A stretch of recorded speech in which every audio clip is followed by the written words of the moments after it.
नमस्कार भक्तजनों। भक्तों, बृहस्पति ग्रह को मजबूत करने के लिए गुरुवार के दिन मंत्रों का जाप किया जाना चाहिए। अगर आप अपने जीवन में बृहस्पति का प्रभाव अधिक से अधिक चाहते हैं तो आप इस मंत्र का जाप अवश्य करें। यह मंत्र आप गुरुवार के दिन कम से कम 11 बार जरूर उच्चारण करें। मंत्र कुछ इस प्रकार है।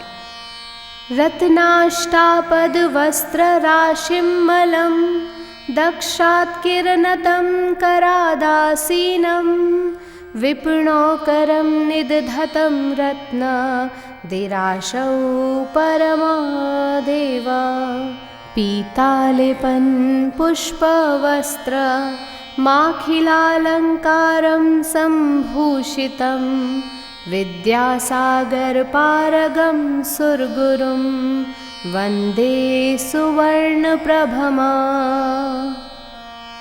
रत्नाष्टापदवस्त्रराशिं मलं दक्षात् किरणतं करादासीनं विपिणोकरं निदधतं रत्न दिराशौ परमादेवा पीतालिपं पुष्पवस्त्र माखिलालङ्कारं सम्भूषितं विद्यासागरपारगं सुरगुरुं वन्दे सुवर्णप्रभमा। रत्नाष्टापदवस्त्रराशिं मलं दक्षात् किरणतं करादासीनं विपिणोकरं निदधतं रत्न दिराशौ परमादेवा पीतालिपं पुष्पवस्त्र माखिलालङ्कारं सम्भूषितं विद्यासागरपारगं सुरगुरुं वन्दे सुवर्णप्रभमा।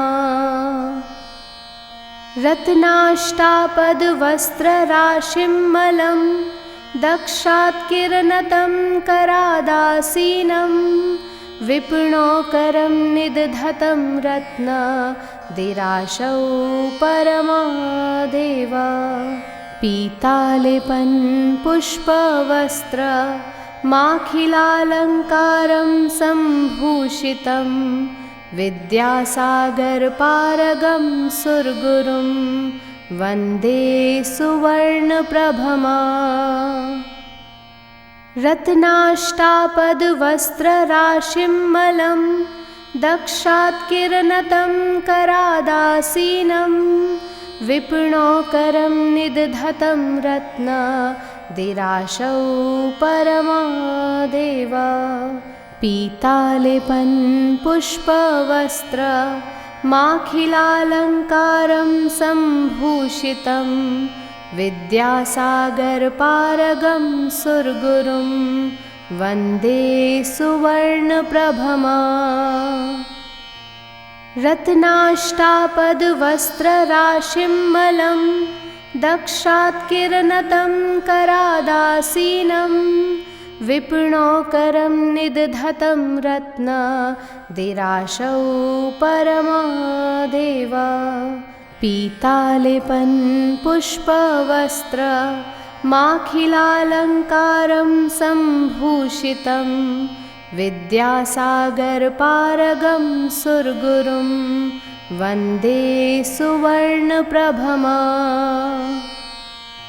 रत्नाष्टापदवस्त्रराशिं मलं दक्षात् किरणतं करादासीनं विपिणोकरं निदधतं रत्न दिराशौ परमादेवा पीतालिपं पुष्पवस्त्र माखिलालङ्कारं सम्भूषितं विद्यासागरपारगं सुरगुरुं वन्दे सुवर्णप्रभमा। रत्नाष्टापदवस्त्रराशिं मलं दक्षात् किरणतं करादासीनं विपिणोकरं निदधतं रत्न दिराशौ परमादेव। पीतालिपन् पुष्पवस्त्र माखिलालङ्कारं सम्भूषितं विद्यासागरपारगं सुरगुरुं वन्दे सुवर्णप्रभमा। रत्नाष्टापदवस्त्रराशिमलं दक्षात्किरणतं करादासीनं विपुणोकरं निदधतं रत्न दिराशौ परमादेव। पीतालिपन् पुष्पवस्त्र माखिलालङ्कारं सम्भूषितं विद्यासागरपारगं सुरगुरुं वन्दे सुवर्णप्रभमा। रत्नाष्टापदवस्त्रराशिमलं दक्षात्किरणतं करादासीनं विपुणोकरं निदधतं रत्न दिराशौ परमादेव। पीतालिपन् पुष्पवस्त्र माखिलालङ्कारं सम्भूषितं विद्यासागरपारगं सुरगुरुं वन्दे सुवर्णप्रभमा। रत्नाष्टापदवस्त्रराशिमलं दक्षात्किरणतं करादासीनं विपुणोकरं निदधतं रत्न दिराशौ परमादेव। पीतालिपन् पुष्पवस्त्र माखिलालङ्कारं सम्भूषितं विद्यासागरपारगं सुरगुरुं वन्दे सुवर्णप्रभमा। रत्नाष्टापदवस्त्रराशिमलं दक्षात्किरणतं करादासीनं विपुणोकरं निदधतं रत्न दिराशौ परमादेव। पीतालिपन् पुष्पवस्त्र माखिलालङ्कारं सम्भूषितं विद्यासागरपारगं सुरगुरुं वन्दे सुवर्णप्रभमा। रत्नाष्टापदवस्त्रराशिमलं दक्षात्किरणतं करादासीनं विपुणोकरं निदधतं रत्न दिराशौ परमादेव। पीतालिपन् पुष्पवस्त्र माखिलालङ्कारं सम्भूषितं विद्यासागरपारगं सुरगुरुं वन्दे सुवर्णप्रभमा।